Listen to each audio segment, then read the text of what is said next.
Whenever the Congress party wants to make a big statement, they turn to their secret weapon from America. And to be honest, there's no one quite like Mr. Raghuram Rajan. He really makes an impact. Indians loved him when he was our RBI governor during the Congress era. And his word still holds a lot of weight today. Especially when this economist talks about our economy. Because let's face it, nothing pinches the middle class and poor more than the pinch they feel in their pocket when the economy is not doing well. And he dissected it perfectly.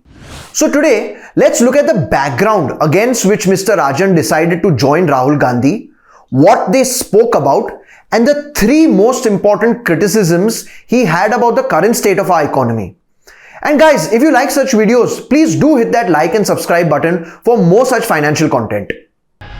First up, let me give you some context. The Congress party is in the midst of the Bharat Jodo Yatra, which is basically an ongoing mass movement where Rahul Gandhi is attempting to unite his party cadre and the general public across the country. It's a build-up to gain traction for the general elections in 2024. Mr. Gandhi is walking on foot from Kanyakumari to Kashmir over 150 days, and it's at his 106th day today. So a lot of politicians from various parties and even celebrities have joined him for part of his yatra. But on the 14th of December, he was joined by a very special guest in Rajasthan. And if in the past, Mr. Rajan was ever accused of being a very PR-friendly figure, this meeting of the minds, if you will, with Rahul Gandhi only reinforced that image. I mean, the setting was perfect. For a conversation that focused on the economy and the middle class and how these days inequality is on the rise, the setting was just perfect. They were sitting on a terrace on plastic chairs overlooking a field of some sorts. The walls around it weren't even painted and were coated in cement.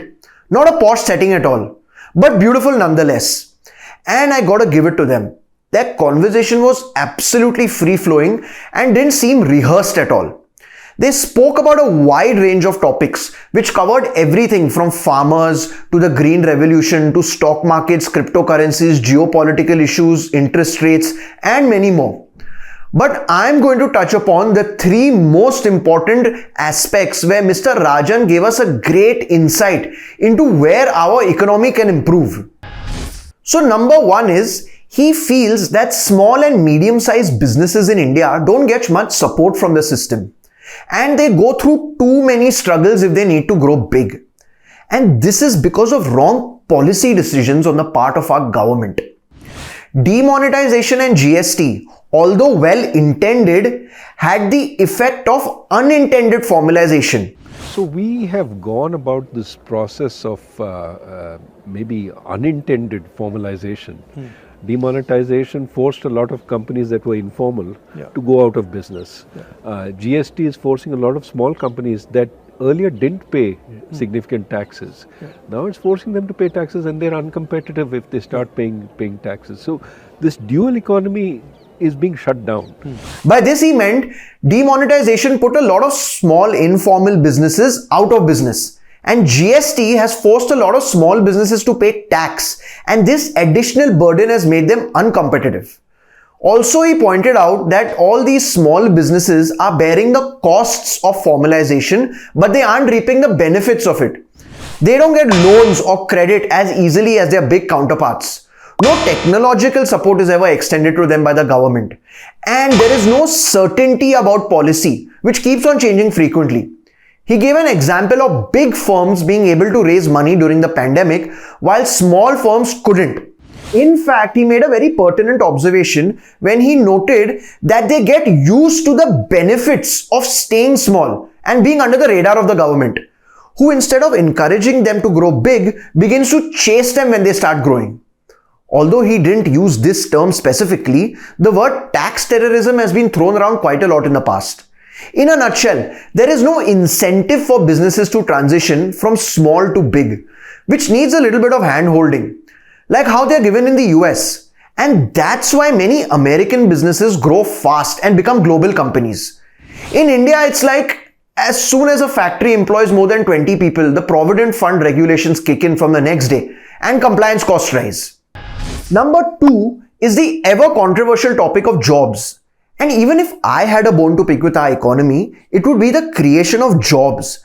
which begins with making our citizens more employable, a more skill-driven education system, if you will.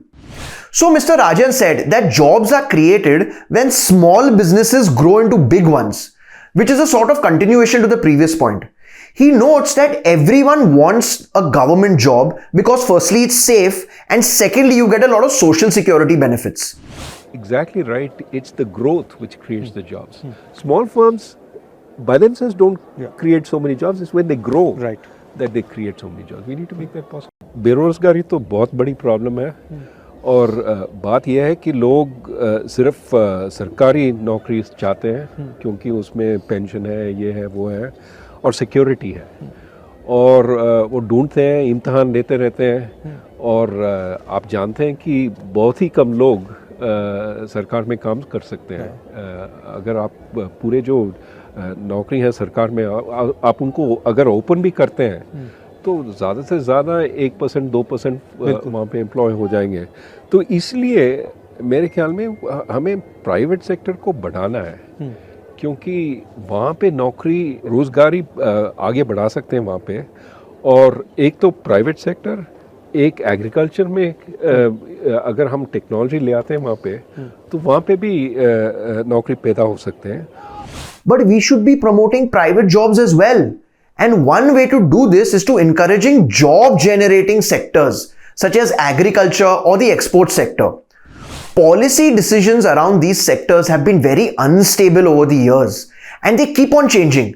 So a lot of confusion is created, which discourages business. A perfect example of this would be countries like Bangladesh, Vietnam and Philippines stealing our business in terms of manufacturing and exports. Countries have begun to look away from China, which was the world's factory. And India should naturally be capitalizing on this opportunity. But instead now, Bangladesh has become the most important industry in terms of textiles. And it's because they've used their export policy very effectively. The main problem with our policy is that there's no consistency. One day our Commerce Ministry says exports are good, do more. And the next day it's like we're imposing so-and-so restrictions on exports. And number 3 is a fascinating concept of the service revolution. The thing is, when a country evolves from a third world to a second world and then to a developed country, the transformation is usually from an agricultural to a manufacturing to a service-based economy. And India has an advantage here, which we should capitalize on. Our IT industry, being a service-based one, is one of the best in the world. This was my take. Now here's what Mr. Rajan said.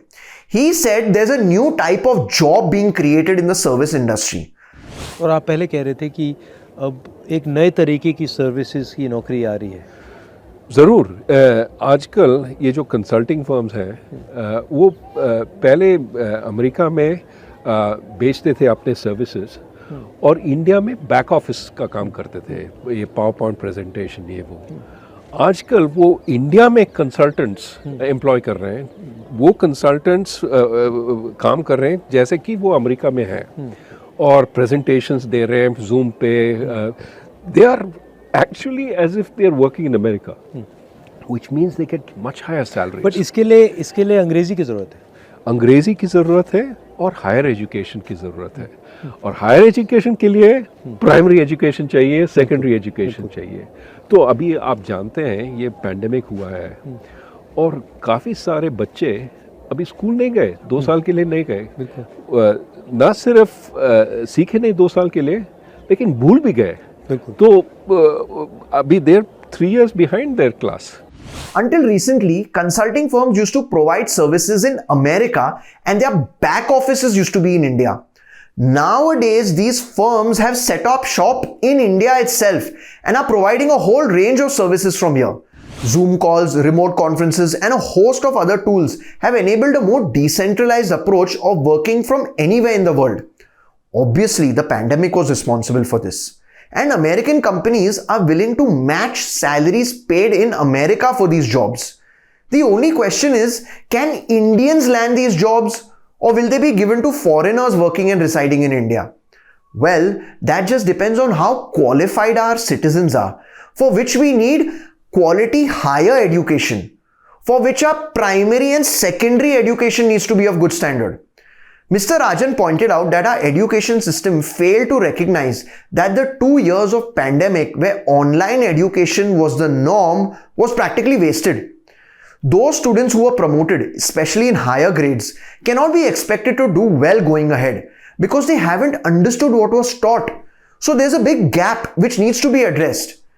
And this, like the jobs issue, has been a long-standing discussion where our citizens, to become more employable, need to be given better quality of education, where we focus more on skills and vocational training rather than just rote learning.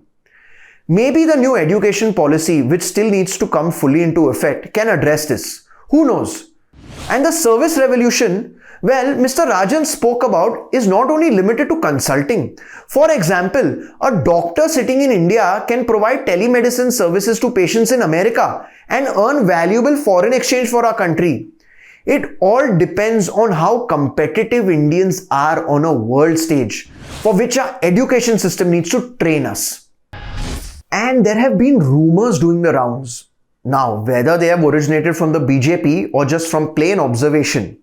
And the view is that Mr. Rajan has political ambitions in India and is looking for a powerful ministerial berth, maybe as finance minister, or maybe the Congress is planning to pitch him as the face of the Prime Minister itself. And comparisons between him and Dr. Manmohan Singh have been made, where just like Dr. Singh, Mr. Rajan would be the face of the Congress party, with Rahul Gandhi holding the true power behind the scenes. Who knows? But what we do know is that Mr. Raghuram Rajan is a very well-liked and well-respected economist and has the ability to influence people with his knowledge and style. And when Mr. Rajan speaks, people just listen. Thank you. Now be the first to know about the latest updates on our new news app. Go on your Android or iOS, search for HW News Network. Download our app, choose the language you prefer to get updates in, and be up to date with the latest news.